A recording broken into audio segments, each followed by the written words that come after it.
The first time I heard my brother say she left Grandma alone to die, it wasn't in private, it was under oath. Why did everyone in that courtroom believe him? Why did my own mother nod like it was the truth? And why was there a security video from Grandma's house that I had never seen? I stood there, hands shaking, staring at the same family I had spent months caring for, while they painted me as the one who walked away. My attorney leaned toward me and whispered, "Madelyn, whatever's on that footage, it's about to decide everything. If you're watching this from somewhere far away, tell me where you're from and what time it is for you right now." I used to think family meant safety. Now I'm not so sure. If you've ever had your story twisted, you'll understand why I need to tell mine. And if you want to hear what really happened, stay with me and consider subscribing so you don't miss the rest. 6 months before that courtroom, my life had a rhythm that revolved around my grandmother. Her name was Rose Bailey, and she had been the one steady thing in a family that rarely agreed on anything except appearances. She still lived in the same 2-story house in Atlanta she and my grandfather had bought in the early 70s. The place smelled like cinnamon, old books, and furniture polish. It also held more quiet history than anyone in my family cared to admit. I was there almost every day. I managed her medications, set reminders for her doctor's appointments, cooked meals she would actually eat, and kept a running notebook of everything. Blood pressure readings, changes in appetite, even the small things like when she seemed more tired than usual. I work as a compliance analyst, so keeping records comes naturally to me. It wasn't about control, it was about making sure nothing slipped through the cracks. Because with Grandma, small things mattered. My mother, Denise Bailey, saw it differently. "You don't have to turn everything into a spreadsheet, Madelyn," she told me one afternoon, standing in the kitchen with her arms crossed. "Family takes care of family. It's not a business." I didn't argue. I'd learned a long time ago that arguing with my mother wasn't about finding truth. It was about surviving the conversation. My older brother Caleb visited maybe once every couple of weeks. When he did, he always arrived with the same energy, loud, confident, the kind of presence that filled the room before he even spoke. "Grandma, you look good," he said one evening, leaning down to kiss her cheek. Then he looked at me. "You keeping her active, Maddie. I'm keeping her stable," I replied. "Her last labs were borderline. We need to stay consistent." He smiled, but it didn't reach his eyes. "That's why we need to simplify things." That word simplify came up more often after that. A week later, we were all sitting in the living room. My mother, Caleb, my Aunt Elaine Porter, and me. Grandma was in her armchair listening, but quieter than usual. Caleb cleared his throat. "We've been talking, and we think it's time to make things easier on everyone, especially Grandma." I didn't like the way he said "we." "What does that mean?" I asked. "It means," my mother cut in, "we should consolidate financial decisions. One person handling bills, accounts, paperwork. Less confusion." I already knew where this was going. "And you think that person should be Caleb?" I said. Elaine gave a small, practiced smile. "He has more flexibility. And experience." I looked at Caleb. "Experience with what?" He leaned forward, resting his elbows on his knees. "Madelyn, this isn't a competition. You've done a lot. But this is bigger than daily routines. It's about long-term planning." I felt something tighten in my chest. Grandma's still capable of making her own decisions. All eyes shifted to her. She blinked slowly, then nodded, but it was the kind of nod that didn't carry conviction, more like agreement out of habit. Caleb reached into his folder and pulled out a document. "It's just a power of attorney," he said almost casually.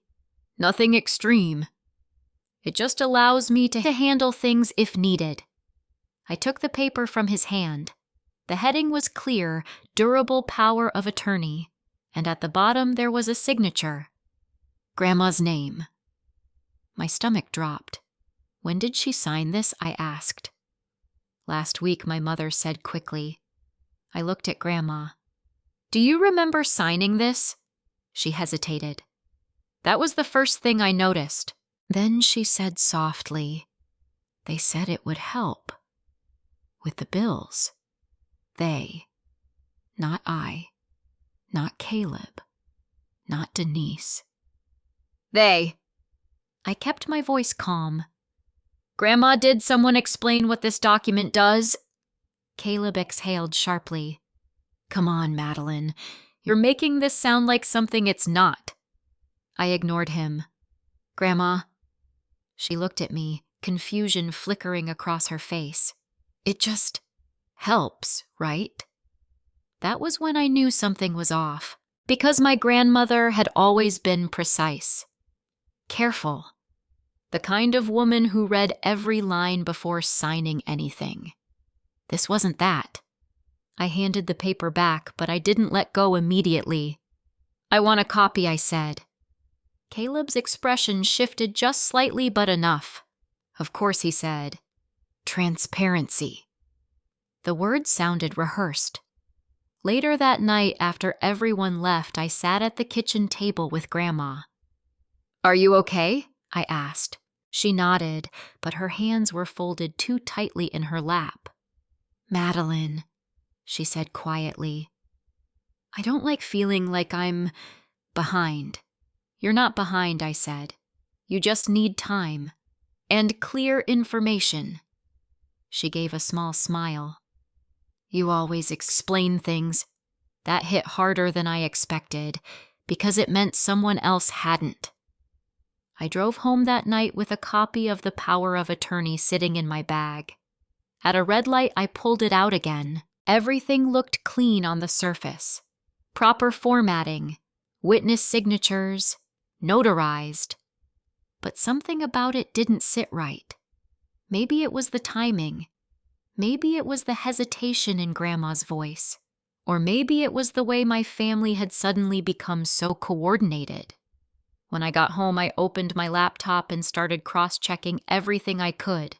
Account access, recent transactions, authorized users. At first, nothing jumped out. Then I noticed a pattern, small withdrawals, then larger ones, always in cash, always within a day or two of Caleb's visits. My fingers froze over the keyboard. I checked the dates again, then again. Same pattern. Same timing.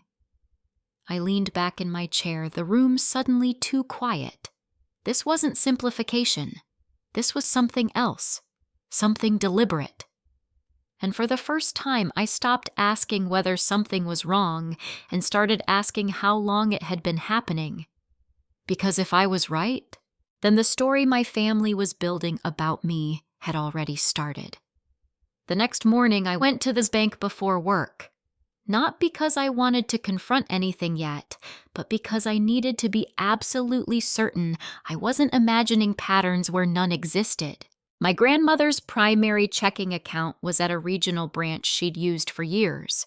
I'd been listed as an authorized helper for basic transactions, not full control, but enough to monitor activity and assist with deposits or payments when she asked. The teller recognized me. Good morning, Ms. Bailey. How's your grandmother doing? She's stable, I said. I just need to review some recent transactions. She nodded and directed me to a desk in the back where a customer service specialist could pull detailed statements. A few minutes later, I was sitting across from a man named Victor, who had that careful, neutral tone bank employees use when they don't know what kind of situation they're walking into. What specifically are you looking for? He asked. Cash withdrawals, I said. Last 2 months. Larger amounts. He typed quietly, then turned the monitor slightly so I could see. Rows of transactions filled the screen. Dates, amounts, locations. I leaned forward. There it was again. A $2,000 withdrawal 3 days after Caleb's visit. Another for $3,500 same week he stopped by. Then smaller ones in between, almost like they were meant to look normal. Do you know who made these withdrawals? I asked. Victor hesitated, then said, They were completed in person. I know that I said, keeping my voice steady. But was it my grandmother? I gave me an apologetic look. I can't confirm identity details without a formal request or investigation. But I can tell you the account has an active power of attorney on file. My chest tightened. Filed when? He clicked again. About 5 weeks ago. That matched the document Caleb had shown us. Has the person listed on that document accessed the account directly? I asked. Victor chose his words carefully. The authorized party has conducted transactions, yes. I didn't need to say Caleb's name. I already knew. I thanked him, took printed statements, and walked out into the parking lot, feeling like the ground had shifted under me, because now I had confirmation.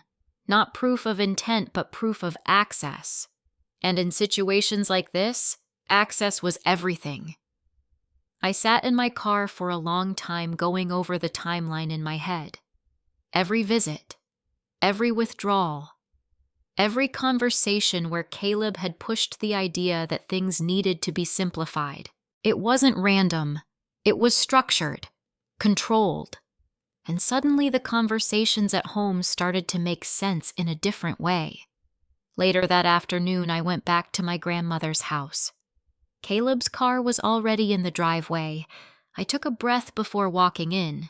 He was in the kitchen leaning against the counter like he owned the place. Hey, he said, glancing up. Didn't expect you today. I didn't expect you either, I replied. He smiled. Guess we both had the same idea. I set my bag down slowly. We need to talk. His expression didn't change, but something in his posture tightened. About what? I pulled the bank statements from my bag and placed them on the counter between us. About this. He didn't look down immediately. Instead, he studied my face. Then finally, his eyes dropped to the papers. Silence stretched for a few seconds. You've been busy, he said. I've been paying attention, I corrected. He picked up one of the pages, scanned it, then set it back down like it didn't matter. Okay, he said. So what's your point? My point, I said, is that thousands of dollars have been withdrawn in cash since that power of attorney was filed, and the timing lines up with your visits. He let out a quiet laugh. You're serious right now. Yeah, he shook his head. Madelyn, do you hear yourself? Grandma needs things, care adjustments to the house, help we can't always document with receipts. Then where are the records? I asked. Invoices, contracts, anything. He spread his hands. Not everything is that formal. I held his gaze. Thousands of dollars isn't informal. For the first time, there was a flicker of irritation. You've always been like this, he said, turning everything into a problem, making it harder than it needs to be. And you've always avoided specifics, I replied. That's the difference. The air between us shifted. He straightened, no longer leaning casually. You're out of line. No, I said quietly. I'm asking questions you don't want to answer. Before he could respond, my mother walked in. What's going on? Denise asked, looking between us. Madelyn thinks I'm stealing from Grandma Caleb, said, his tone suddenly measured, almost hurt. I felt something cold settle in my chest. That's not what I said, I replied. I said the transactions don't add up. Denise frowned. You went to the bank. Yes. Her lips pressed into a thin line. Without telling us, I don't need permission to make sure Grandma's money is being handled properly. Caleb exhaled sharply. This is exactly what I was talking about. She doesn't trust anyone. I trust transparency, I said, and right now we don't have it. Denise stepped closer, her voice lowering. Your grandmother is under a lot of stress. The last thing she needs is conflict. If Caleb is handling things, it's because we agreed it would be easier. We didn't agree, I said. We discussed it as a family, she corrected. That's not the same thing. For a moment, no one spoke. Then Caleb leaned in slightly. If you're so concerned, he said, maybe you shouldn't be doing this alone anymore. I frowned. What does that mean? It means he said maybe it's time to bring in professionals. A facility, somewhere she can get proper care without confusion. There it was again, that word, simplify. Only now it sounded less like help and more like removal. You want to move her out of her own house, I asked.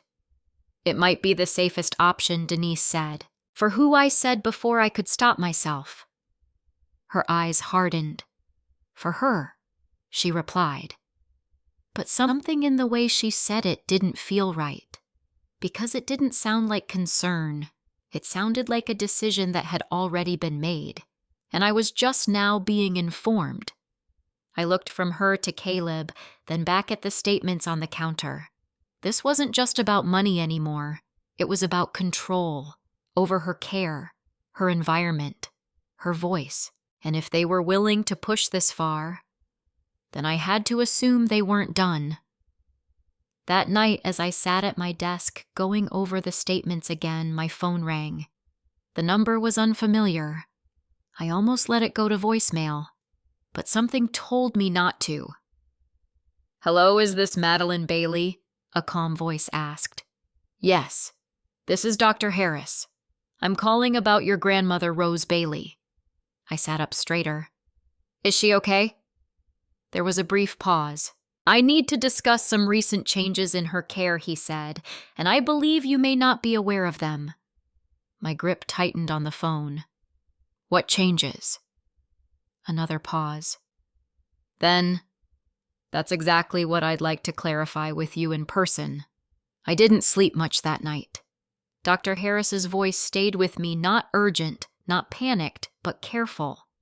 The kind of careful that usually meant someone was trying not to say too much over the phone. By 8 the next morning, I was already in the parking lot of Piedmont Medical Center. I hadn't told my mother or Caleb I was coming. Something in me had shifted the day before. I wasn't reacting anymore, I was verifying.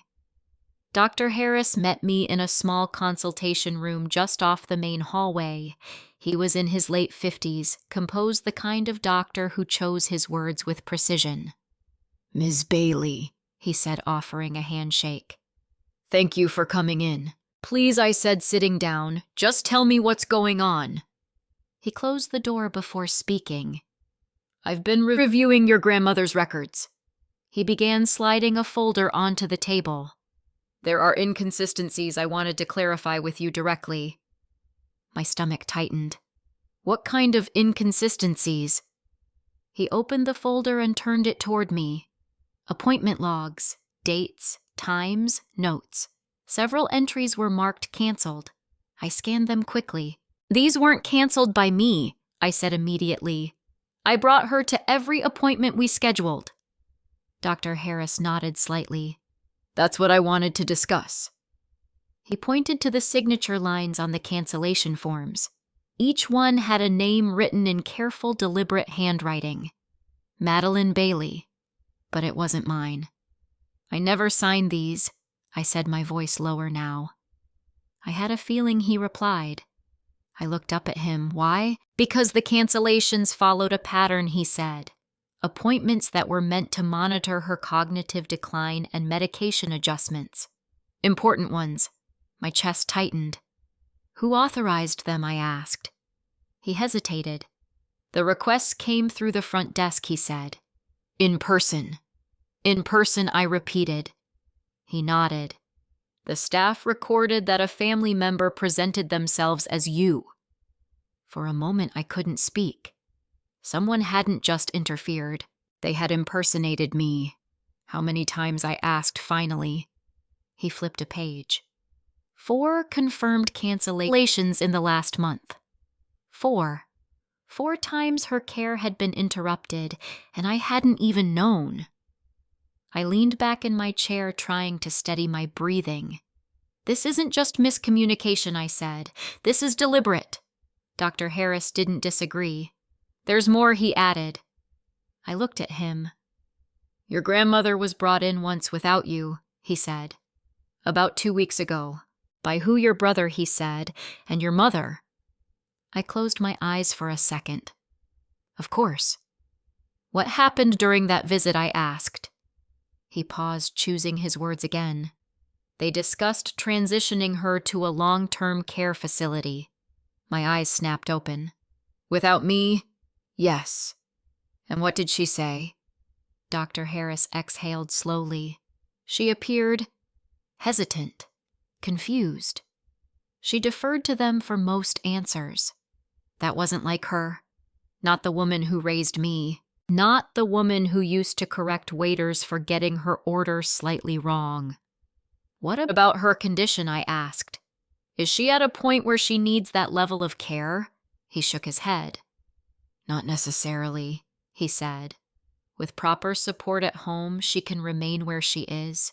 But that requires consistency. Consistency. The very thing someone had been disrupting. I looked back down at the paperwork. The signatures.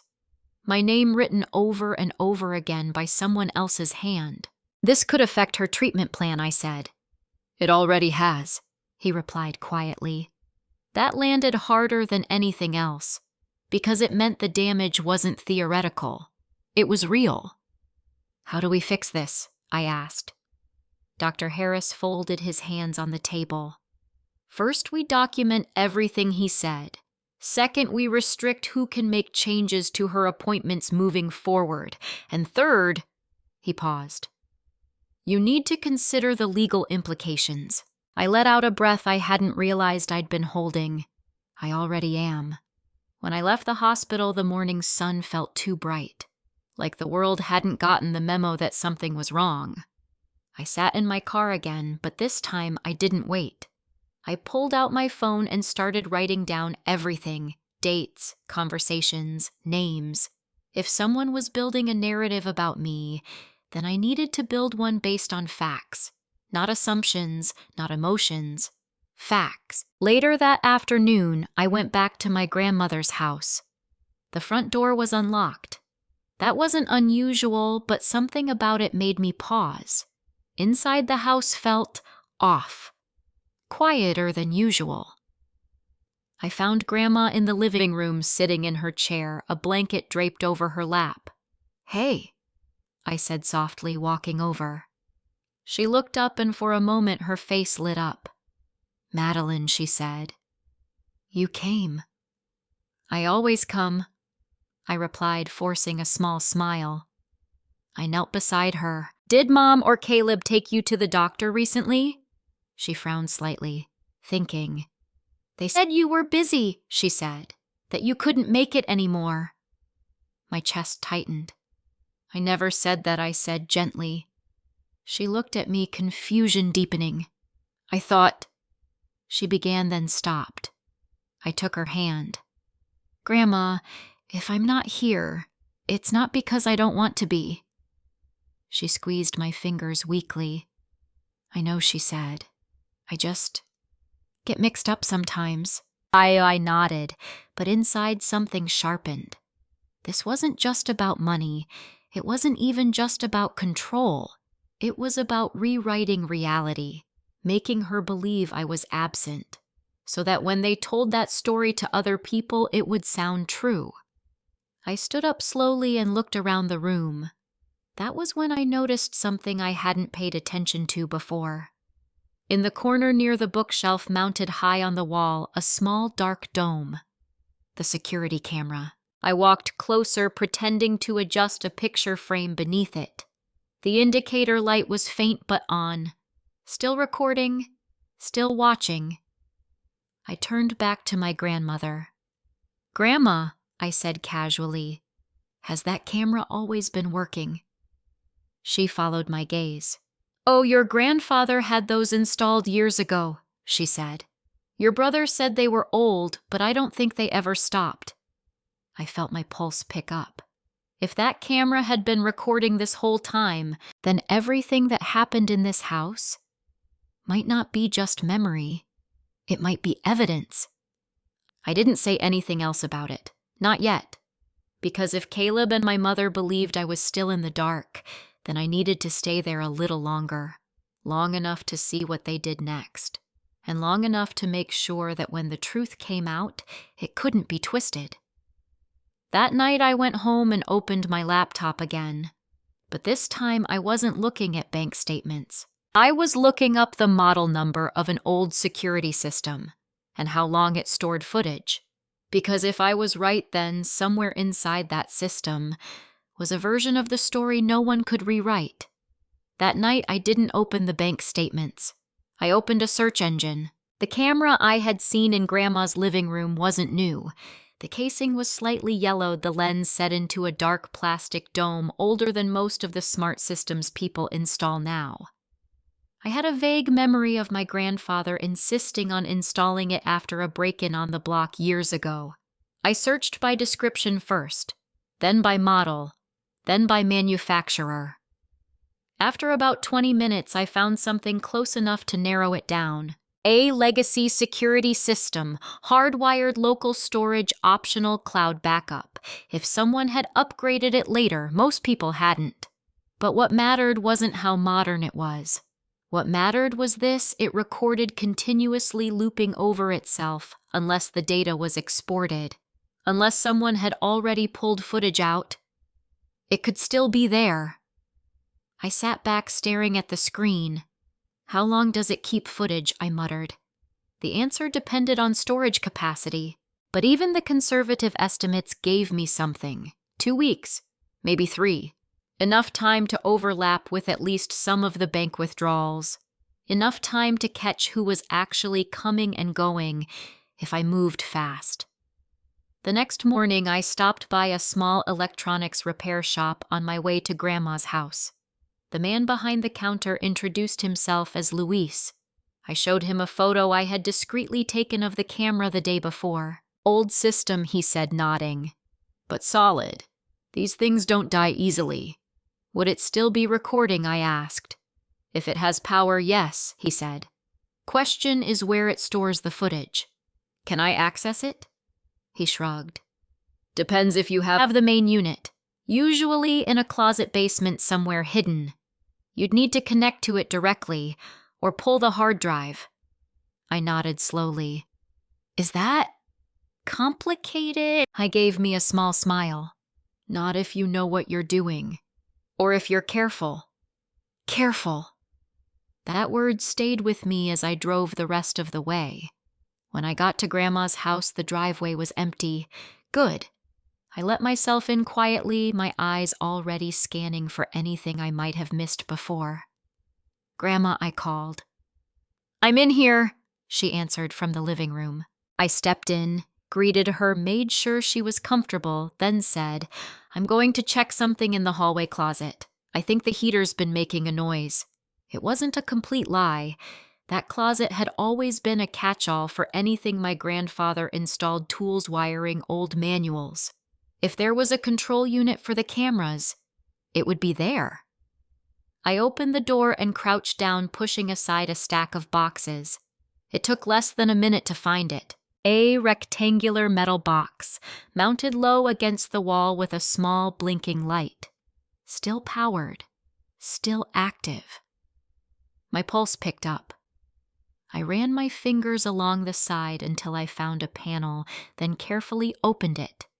Inside was a compact DVR unit, a hard drive, ports for video input. Everything Luis had described. I didn't touch anything else. Not yet. Instead, I took a few photos, then closed the panel and stood up, forcing myself to move slowly, normally back into the living room. Grandma was dozing. I sat beside her, my mind racing. If I pulled the footage too soon and something went wrong, I could lose it. If I waited too long, it might overwrite itself. And if Caleb or my mother realized I was looking, they might try to get rid of it entirely. I needed to move carefully. That afternoon, I called Luis again. I found the unit I said. It's still running. Good, he replied. Don't unplug it. That's the first mistake people make. I won't. You need to copy the footage, not remove the original, he continued. Bring me the model number and I'll tell you what cables or software you need. I wrote everything down. Then I asked, how long do you think I have before it overwrites? There was a pause. Depends on the drive size, he said, but if it's been recording non-stop, you're probably looking at a rolling window. A couple weeks, I asked. Maybe he said, maybe less. That wasn't enough. Not if the manipulation had been happening longer than that, but it was something, and something was better than nothing.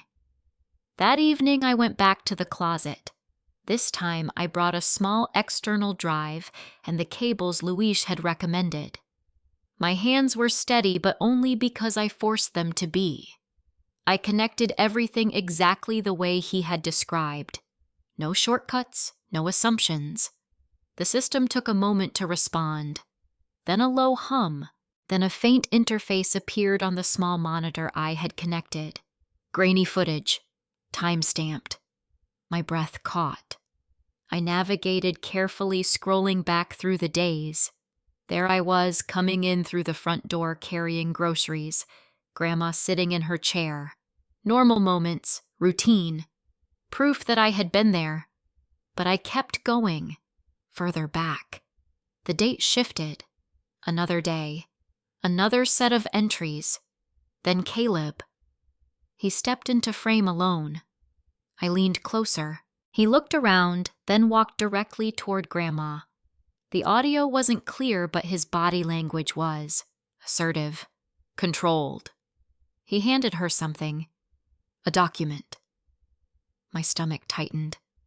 Grandma hesitated. He said something again, more forcefully this time. She reached for a pen. My chest felt tight. No, I whispered, even though I knew this had already happened. I watched as she signed, slowly, reluctantly. Caleb took the paper back, glanced at it, then folded it neatly. I didn't look like someone helping. He looked like someone securing something. I paused the footage, my hand hovering over the controls. This was it. Not the whole story, but a piece of it. A real piece. And if this existed, there was more. I resumed playback. Another clip. Another day. This time my mother was there. She moved through the house quickly, heading straight for the hallway, toward the closet, toward the unit. My heart started to pound. She opened the panel, looked inside. Then she reached in and pressed something. The screen flickered slightly. I froze. Had she tried to stop it, disable it, or just check it, I didn't know. But she knew it was there, which meant this wasn't an accident. They were aware of the system, aware it could record, and still they acted. I copied as much footage as I could onto the external drive. Not everything, not yet, but enough. Enough to establish a pattern, enough to show intent. When I finally disconnected everything, I sat there for a long moment, the drive in my hand. This wasn't just suspicion anymore. It wasn't just irregularities or inconsistencies. It was evidence. Real, visual, undeniable evidence. And for the first time since all of this started, I felt something shift inside me. Not relief, not yet, but clarity. Because now I knew what I was dealing with. And I knew one more thing. If they had been careful enough to manipulate finances, careful enough to impersonate me, careful enough to control access to Grandma, then they would also be careful about how they told the story, which meant the version they were preparing, the one they would eventually present, was already in motion. And if I didn't move fast enough, their version might become the only one anyone believed. I didn't tell anyone about the footage. Not my mother, not Caleb, not even my grandmother. The moment you show your hand too early, you give the other side a chance to rewrite theirs. So I kept everything exactly where it was on the system, untouched, and carried only a copy with me. That night I backed up the files twice, one on my laptop, one on a separate drive I left at my office. I didn't trust coincidence anymore. 2 days later, Caleb called. "Family meeting," he said. "Tonight. Grandma's house." He didn't ask if I was coming. He assumed I would. And he was right. When I walked in that evening, everyone was already there. My mother, Denise, sat at the dining table with her hands folded like she was preparing for something formal. My Aunt Elaine stood near the window, arms crossed. Caleb leaned against the counter, his posture relaxed in a way that felt practiced. Grandma was in her chair, quieter than usual. I took my seat across from them. "What's this about?" I asked. Caleb exchanged a glance with my mother. Then he pushed a folder across the table toward me. "Reddit," he said. I opened it. Inside was a typed document, a formal notice. My name was on it, and the words underneath made my chest go still. Neglect of dependent adult. I read it again, slower this time. They were accusing me legally of failing to provide adequate care. "This isn't real," I said quietly. "It is," Caleb replied. "We've already consulted an attorney." I looked up at him. "You're filing this against me." "We're protecting Grandma," Denise said, her tone calm but firm. From what I asked. From me, Elaine stepped in, her voice softer but no less pointed. "Madelyn, we've all noticed the gaps. Missed appointments. Changes in her condition. You can't deny things have gotten worse." "They got worse because appointments were canceled," I said. "Appointments I didn't cancel." Caleb sighed like he'd heard this argument too many times. "You keep saying that," he said. "But from the outside it looks like you stopped showing up." I felt something sharp rise in my chest. I was there almost every day. "Almost," he repeated. The word hung in the air. Weaponized. Denise leaned forward. "Your grandmother has told us she feels alone sometimes," she said. I turned to Grandma. "Did you say that?" She looked at me, then at them. She began, her voice uncertain. "I get confused. Sometimes I think you're coming and then—" Her words trailed off. I didn't push her, because I could see it. The hesitation, the pressure. They weren't just building a case. They were building a version of reality she could repeat. Caleb tapped the document. "This is moving forward," he said. "And honestly, Madelyn, if you step back now, it'll look a lot better for you." "Step back," I repeated. "From primary care," he clarified. "Let professionals handle it. Let us handle the rest." The rest. Meaning finances. Meaning decisions. Meaning control. I closed the folder slowly. "No," I said. Silence. Then Caleb's expression hardened just enough. "You're making this harder than it needs to be." "I'm making it accurate," I replied. Denise exhaled sharply. "You're being stubborn. I'm being careful." Elaine shook her head. "This isn't about you, Madelyn. It became about me the second you put my name on that document," I said. No one spoke for a moment. Then Caleb pushed himself off the counter and stepped closer to the table. "If you keep going down this path," he said, his voice lower now, "you're going to regret it." I met his gaze. "Then we'll both have to live with that." Something passed between us in that moment. Not anger. Not exactly. More like recognition. He knew I wasn't backing down, and I knew he wasn't bluffing. The meeting ended without resolution. But that wasn't the point.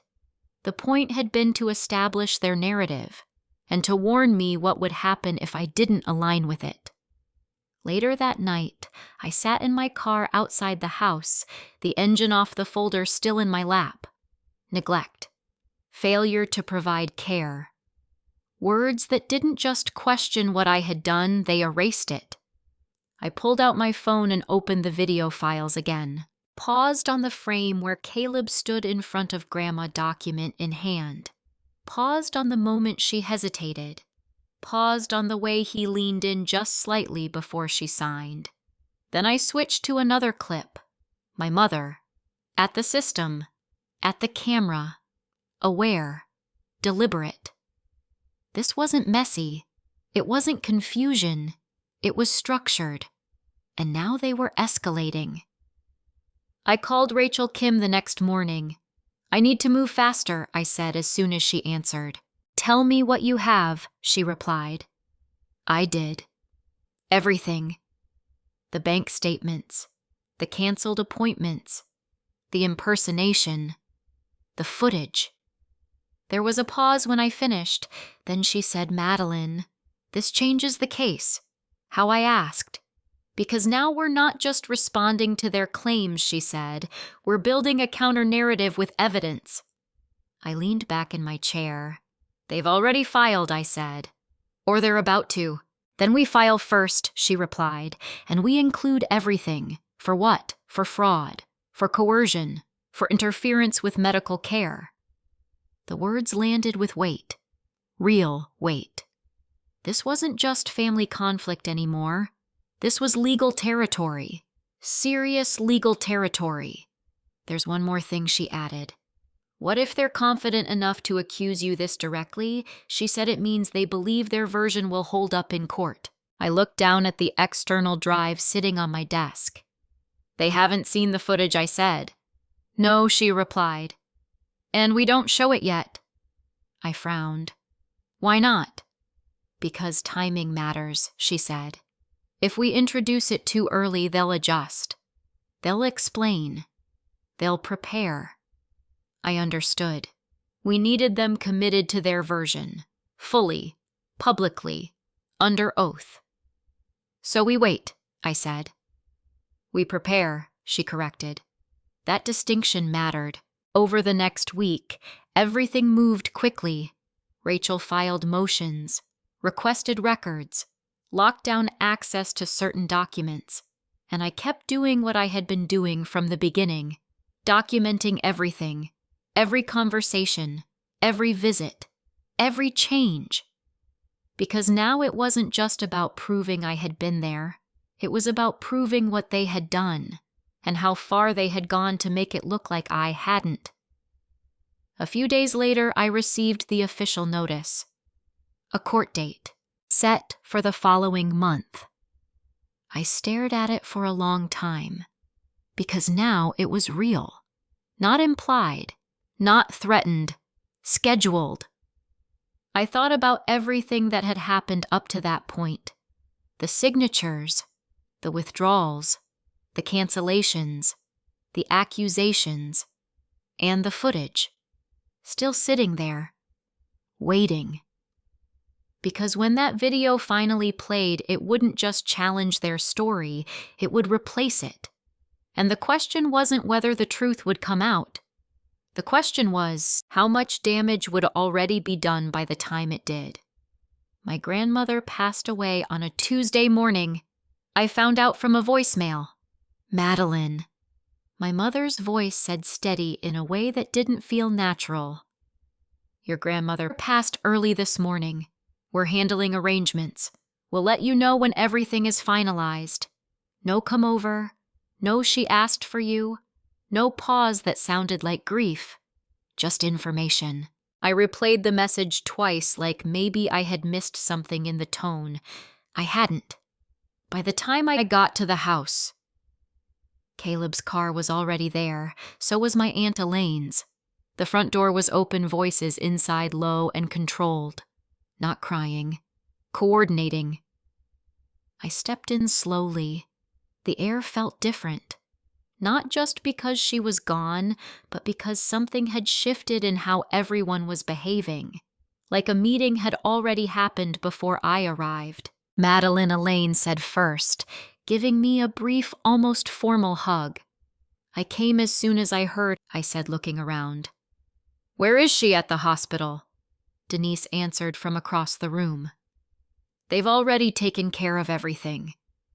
Taken care of everything. I swallowed. Why didn't anyone call me sooner? I asked. There was a small pause. Then Caleb spoke. You've been busy, he said. We didn't want to add stress. I didn't respond, because there was no version of that sentence that wasn't a decision. I walked into the living room anyway out of habit more than anything else. Her chair was empty, the blanket still folded over the arm.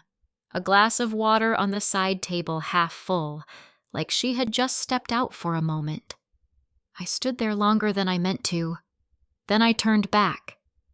What happened? I asked.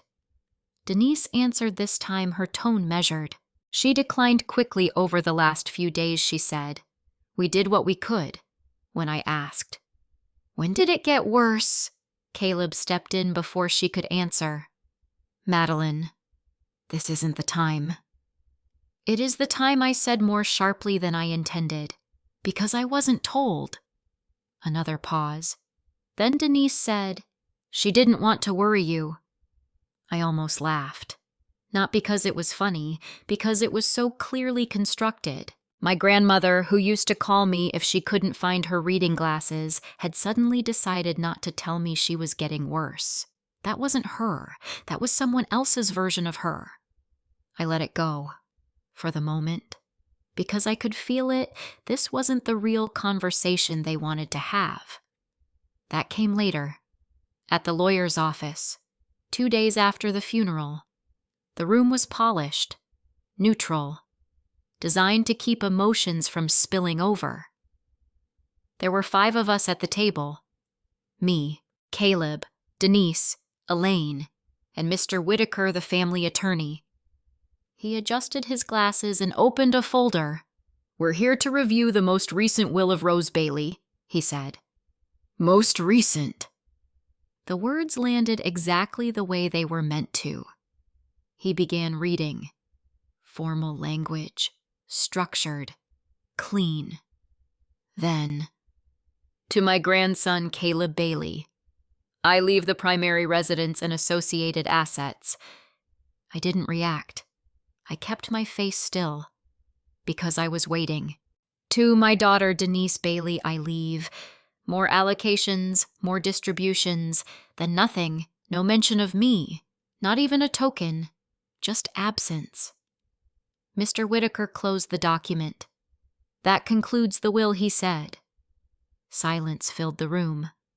I looked down at the paper in front of me, then back up. That's it, I asked. Caleb leaned back in his chair, hands folded like this was already settled. That's what she wanted, he said. I met his gaze. When was this signed? About 3 weeks ago, Mr. Whitaker answered. 3 weeks. Right in the window where everything had started to shift. Who was present? I asked. Denise spoke this time. We were, she said. Your aunt and I. And the attorney who prepared it. Was she lucid? I asked. A flicker. Small. But there. She understood what she was signing, Caleb said. That's not what I asked. His jaw tightened. She was fine, he said. I turned to Mr. Whitaker. Do you have documentation of her capacity at the time? I asked. He hesitated. Standard procedures were followed, he said carefully. That wasn't an answer. That was a shield. I reached into my bag and pulled out a copy of the earlier will, the one I had found in her records months ago. I have a prior version, I said, placing it on the table. From last year. Mr. Whitaker glanced at it, then back at me. Yes, he said. That one has been superseded. In that version, I said, my voice steady, the estate is divided evenly, including me. No one spoke. Because they knew. They knew I had noticed. And they knew I wasn't going to pretend otherwise. Caleb leaned forward slightly. Things change, Madelyn, he said. People change their minds. Not like this, I replied. Denise exhaled. You weren't around as much toward the end, she said. That matters. There it was. The narrative. Clean. Simple. Easy to believe. She felt abandoned, Elaine added softly. I looked at her. Did she say that to you? I asked. Elaine hesitated, then nodded. But it wasn't convincing. Not to me. Because I had seen the footage. I had seen the hesitation, the pressure, the moments no one else in this room knew existed. You're really going to go through with this? I asked. Caleb didn't blink. Yes. The words settled heavily between us. Not emotional, not reactive. Decided. I nodded slowly. Okay, I said. Denise frowned slightly. Okay, she repeated. Yes, I said, standing up. Okay, because this was the moment. The point where everything became official. Where their version of events was no longer just a story, it was a legal position, and that mattered. Because once they committed to it, they couldn't walk it back without consequences. As I gathered my things, Caleb spoke again. You should think carefully about your next steps, he said. Dragging this out won't help anyone. I paused at the door, then I turned back. I'm not dragging anything out, I said. I'm letting it unfold. He didn't understand what I meant. Not yet. But he would. Because what they didn't know, what none of them knew, was that their entire case depended on one assumption. That the only version of events anyone would ever see was the one they told. And sitting in my bag, copied, backed up, waiting, was the version they couldn't control. The one that showed what really happened. And I wasn't going to use it to argue. I was going to use it to end the argument completely. By the time the court date was set, my life had been reduced to two parallel tracks. One was visible. Work. Emails. Meetings. Normal conversations that required just enough attention to make me seem present. The other was everything underneath. Documents. Timelines. Evidence. And Rachel Kim's office. I was there almost every evening. Her space wasn't large, but it was precise. Files stacked in clean rows. Notes pinned in layers that only made sense if you followed the logic behind them. That's what I needed. Logic. Because emotion wouldn't win this. Start from the beginning again, Rachel said one night, sliding a legal pad toward me. But this time, don't tell it like a story. Tell it like a sequence. So I did. Date Grandma signed the power of attorney, dates of unusual withdrawals, dates of canceled medical appointments, dates. Caleb and Denise visited. Date of the new will. Rachel wrote everything down in columns. Now we align them, she said. She drew lines across the page connecting events. Withdrawals followed visits. Appointments canceled right before key evaluations. The will signed during a period of increased confusion. It wasn't random. It was structured. You see the pattern, she said, tapping the page. I saw it before I replied. But now it looks intentional. It is intentional, she said. The question is whether we can prove it. I reached into my bag and placed the external drive on her desk. This helps, I said. She looked at it, then back at me. You've reviewed everything, not everything I said. But enough. Rachel plugged it into her system. We watched in silence as the first clip loaded. Grandma in her chair. Me entering the house. Routine. Then another clip. Caleb, the document, the pressure. Rachel paused the video at the moment Grandma hesitated. That's not consent, she said quietly. I know. She let the clip play a few seconds longer, then stopped it again. Do you have timestamps? She asked. Yes. Good. That matters. She opened another file. Now show me the cancellation window. I pulled up the dates. She cross-referenced them with the video logs. Here, she said, pointing. The day before this appointment was canceled, Caleb is in the house. And the next day I added the bank withdrawal. Rachel leaned back slightly. This isn't just a pattern, she said. This is coordination. That word sat differently than the others. Coordination meant planning. Planning meant intent. And intent was what turned suspicion into something the court could act on. There's more, I said. I pulled up the clip of my mother at the system, the moment she opened the panel, the moment she reached in. Rachel watched without interrupting. When it ended, she paused the screen. They knew about the cameras, she said. Yes. And they still proceeded. Yes. She nodded slowly. That's either confidence, she said, or they believed the footage wouldn't be used against them. Or that no one would look, I said. Rachel gave a small, knowing look. They underestimated you. I didn't respond, because this didn't feel like a victory. Not yet. It felt like clarity. And clarity came with weight. What about the will, I asked? Rachel closed the video window and opened a different file. We challenge it on 2 fronts, she said. Capacity and coercion. Explain that to me in plain terms. Capacity means whether your grandmother was mentally able to understand what she was signing, she said. Coercion means whether she was pressured or manipulated into signing something she wouldn't have agreed to otherwise. And the video helps with that. It helps with coercion, she said. For capacity, we use medical records. I nodded. The canceled appointments, I said. Exactly, she replied. If they prevented proper evaluation, that becomes part of the argument. Everything connected. Every piece that had felt isolated before was now part of a single structure. That's why they canceled them, I said quietly. Rachel didn't disagree. They controlled the information flow, she said. What doctors saw, what records existed, what narrative could be supported. And then they built the will on top of that, I added. Yes. There was a pause. Then Rachel leaned forward. Here's the important part, she said. We don't lead with the video. I frowned slightly. Why not? Because right now they believe their version is consistent, she said. We let them commit to it fully, in depositions, in testimony. So they lock themselves in, I said. Exactly. And then we introduce evidence they can't reconcile with what they've already said. I understood.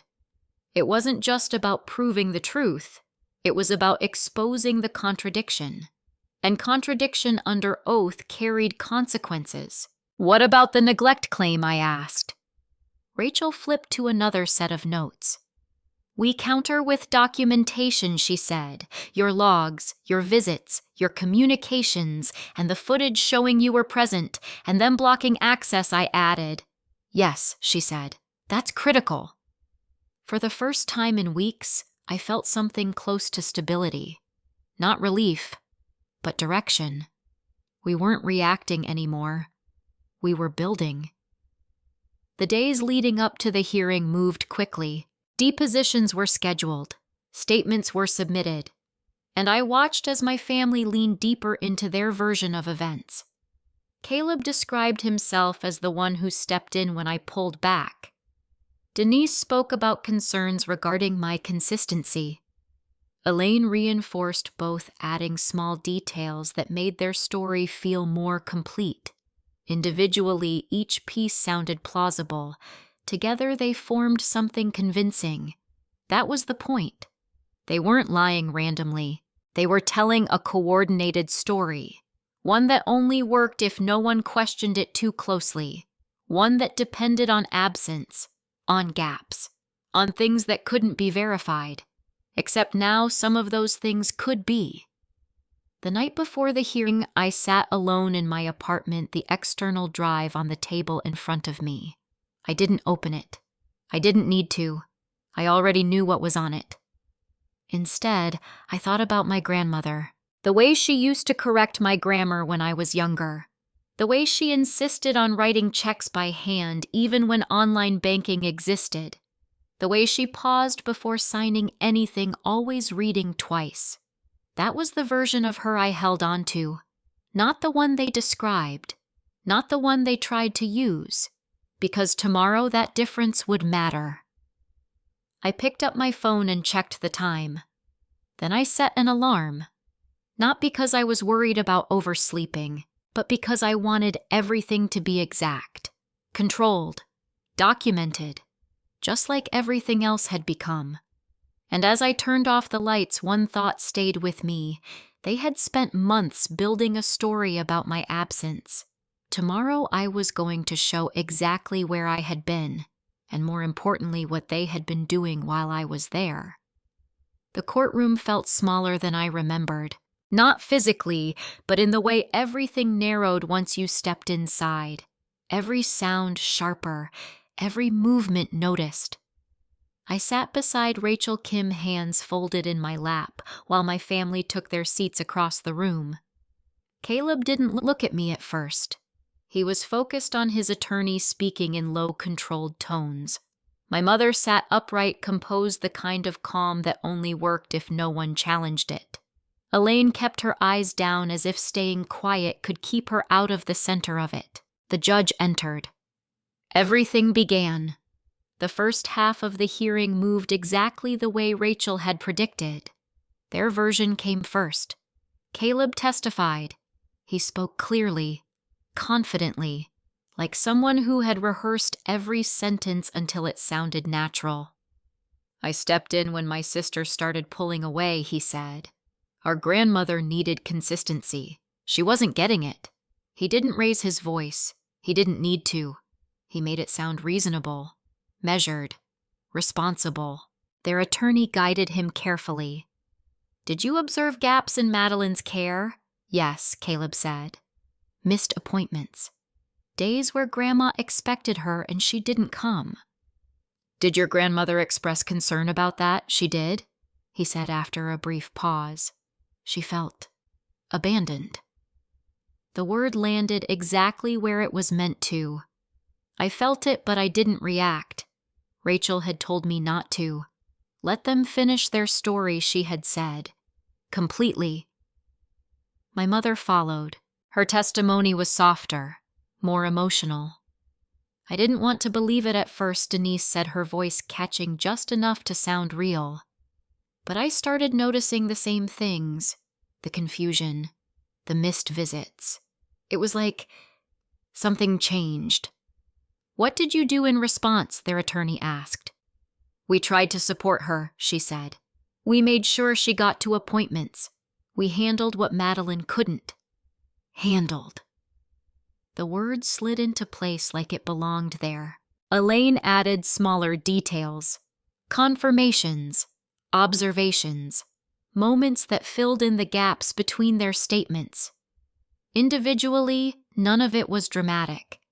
Together, it was convincing. That was the design.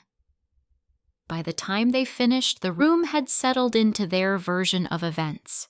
A granddaughter who stepped back, a family who stepped in, a woman who felt abandoned. Rachel didn't move immediately. She let the silence sit for a moment. Then she stood. "Your Honor," she said, "we would like to present evidence." The judge nodded. "Proceed." Rachel connected her laptop to the courtroom screen. My pulse picked up, not because I didn't know what was coming, but because this was the moment everything shifted from words to proof. "This footage," she began, "is from the security system installed in Rose Bailey's home. It covers the same time period referenced in the testimony." She paused. "Specifically the dates where it has been claimed Ms. Bailey was absent." The screen flickered. Then the living room appeared, grainy, time-stamped, unmistakable. I watched as the first clip played. The front door opened. I stepped inside carrying grocery bags. The timestamp was clear. The date matched one of the missed days Caleb had referenced. No one spoke. Rachel let the clip run a few seconds longer. Then she paused it. "Ms. Bailey," she said, turning slightly toward me, "is that you?" "Yes," I said. "And the date displayed correct." She nodded, then looked back at the judge. This is one of several instances where Ms. Bailey was physically present at the residence on days she is alleged to have been absent. Their attorney stood. "Your Honor, presence alone does not establish the quality of care." Rachel didn't raise her voice. "Agreed," she said, "which is why we have additional footage." She resumed playback. More clips. Different days. Different times. Me entering. Leaving. Sitting with my grandmother. Helping her walk. Nothing dramatic. Just consistent. Documented. Real. I could feel the shift in the room. Subtle. "But there." Rachel paused again.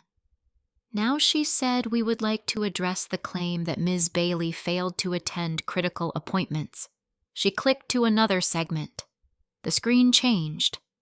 A different day. Caleb entering the house. Alone, he moved through the room with purpose. Then he approached my grandmother. I felt my hands tighten in my lap. I had seen this clip before, but seeing it here in this room felt different. Rachel didn't speak. She let the video do it. Caleb handed her a document. My grandmother hesitated. That hesitation was small but visible. He said something, leaned slightly closer. Not aggressive, but insistent. She reached for a pen. Signed. Rachel paused the video. "Mr. Bailey," she said, turning toward Caleb. "Is that you in the footage?" His attorney stood quickly. "Objection overruled," the judge said. "He may answer." Caleb's jaw tightened. "Yes," he said. "And the document she is signing?" Rachel asked. "A routine authorization," he replied. Rachel nodded once. Then she turned back to the screen. "And the timing of this interaction," she said, "corresponds with the filing of a power of attorney granting Mr. Bailey control over Ms. Rose Bailey's financial decisions." She let that sit. Then she played the next clip. My mother, moving quickly, heading toward the hallway, opening the panel, reaching into the system. The room went still, even before the video ended. Rachel paused again. "Ms. Bailey," she said this time to my mother. "Are you aware of the security system in your mother's home?" Denise hesitated. "Yes," she said carefully. "And were you aware that it was operational during this time?" Another pause. "Yes." Rachel nodded. No further questions on that point. She turned back to the judge. "Your Honor, we have one additional segment." My heart started to pound. Because I knew which one. Rachel clicked. The screen shifted again. A later date. Nighttime. The porch camera this time. The front door. Closed. Then movement. I stepped into frame. I knocked. Waited. Knocked again. The door didn't open. Lights were on inside. I tried the handle. Locked. I stepped back. Pulled out my phone. Called. No answer. Inside, a shadow moved past the window. Someone was there. Watching. Not opening. Rachel paused the video at that exact moment. "Ms. Bailey," she said quietly. "What were you doing here?" "Trying to get in," I said. "To see my grandmother." "And were you allowed access?" "No." She turned back to the judge. "This footage directly contradicts the claim that Ms. Bailey abandoned her grandmother. It shows repeated attempts to provide care while access was being restricted." The room felt different now. Not tense. Shifted. Like something had been replaced. Their story with something else. Their attorney stood again, but this time there was less certainty in the movement. "Your Honor, we would request time to review this evidence." The judge raised a hand slightly. "I think we've seen enough to proceed," he said. Then he looked down at his notes, then back up. "Counsel," he said to Rachel, "do you have anything further?"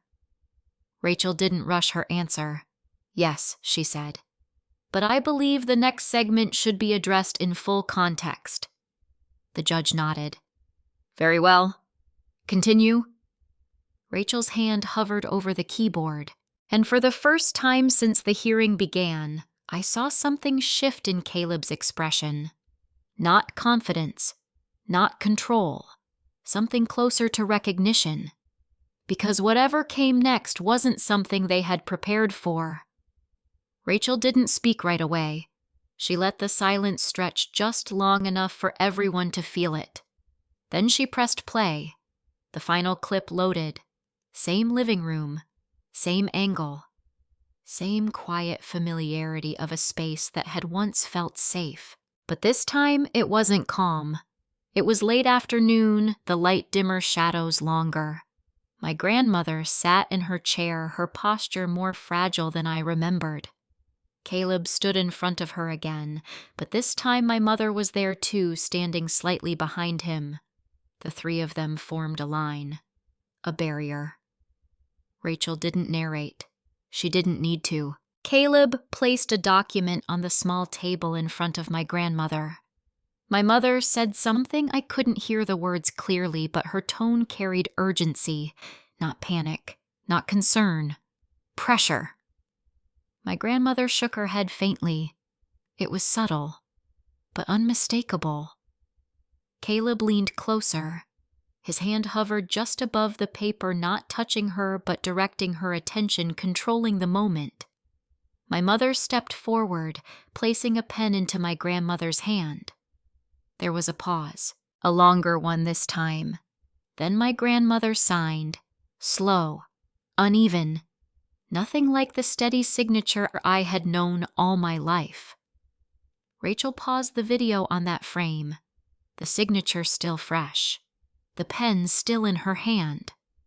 No one spoke, because there was nothing left to interpret. This, Rachel said calmly, is the execution of the document referenced as the updated will. Their attorney stood immediately. Your Honor, this is an incomplete representation.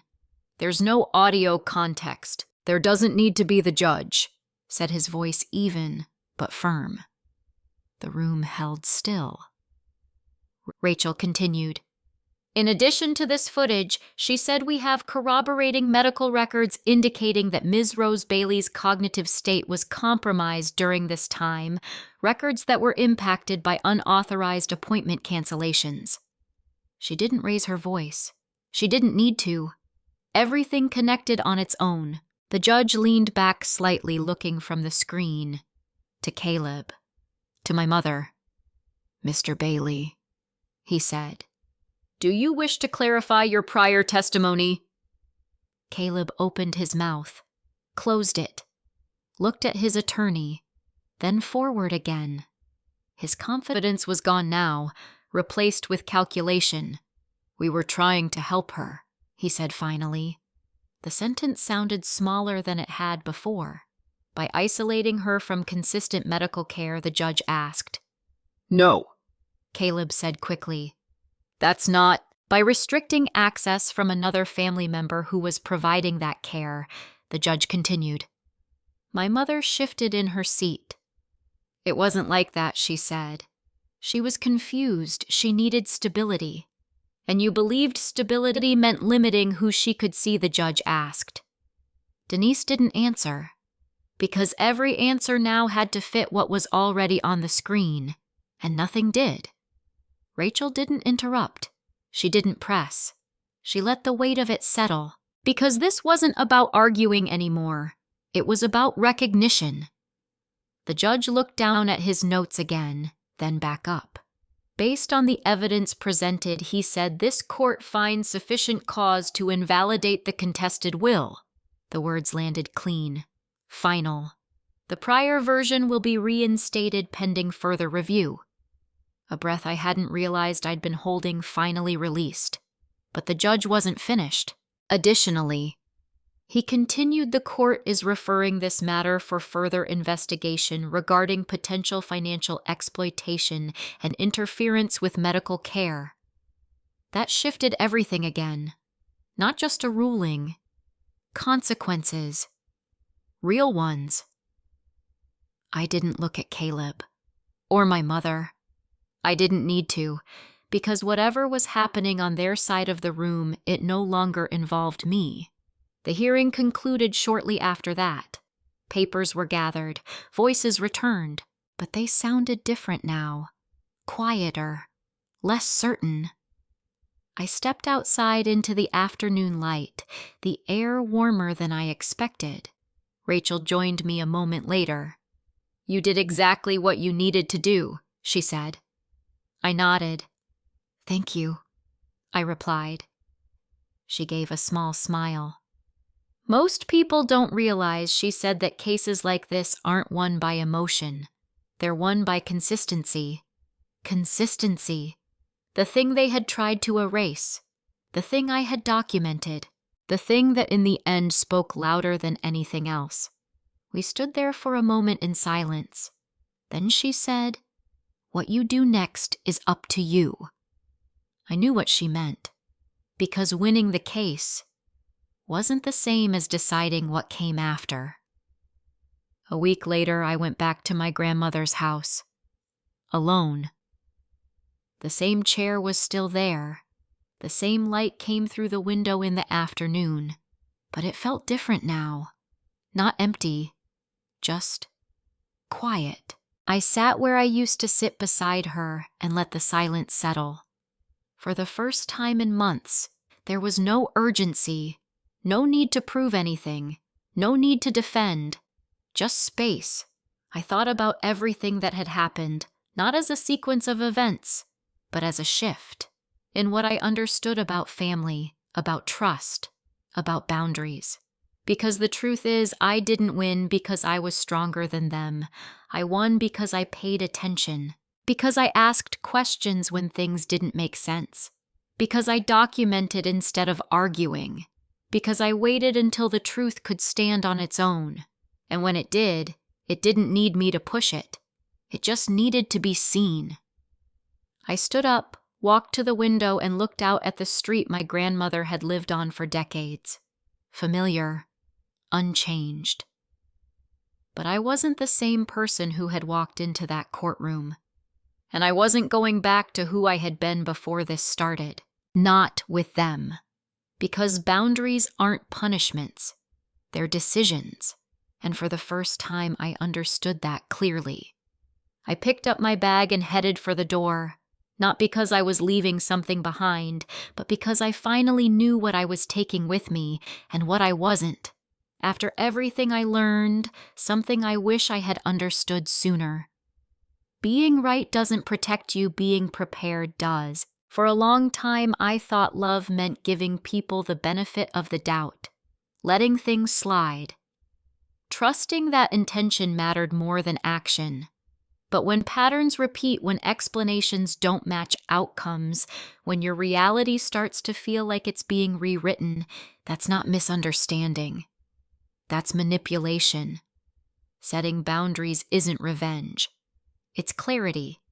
It's choosing what you allow into your life and what you don't without needing the other person to agree. And forgiveness. It doesn't mean restoring access. It doesn't mean pretending nothing happened. It just means you're no longer carrying something that was never yours to hold. If you've ever been in a situation where your voice was questioned, where your role was minimized, or where your truth was challenged, I want to hear from you. Where are you watching from? What time is it there right now? And if this story stayed with you, consider subscribing. Not for me, but for the conversations we don't always get to have out loud. This is a fictional story created for entertainment, education, and reflection.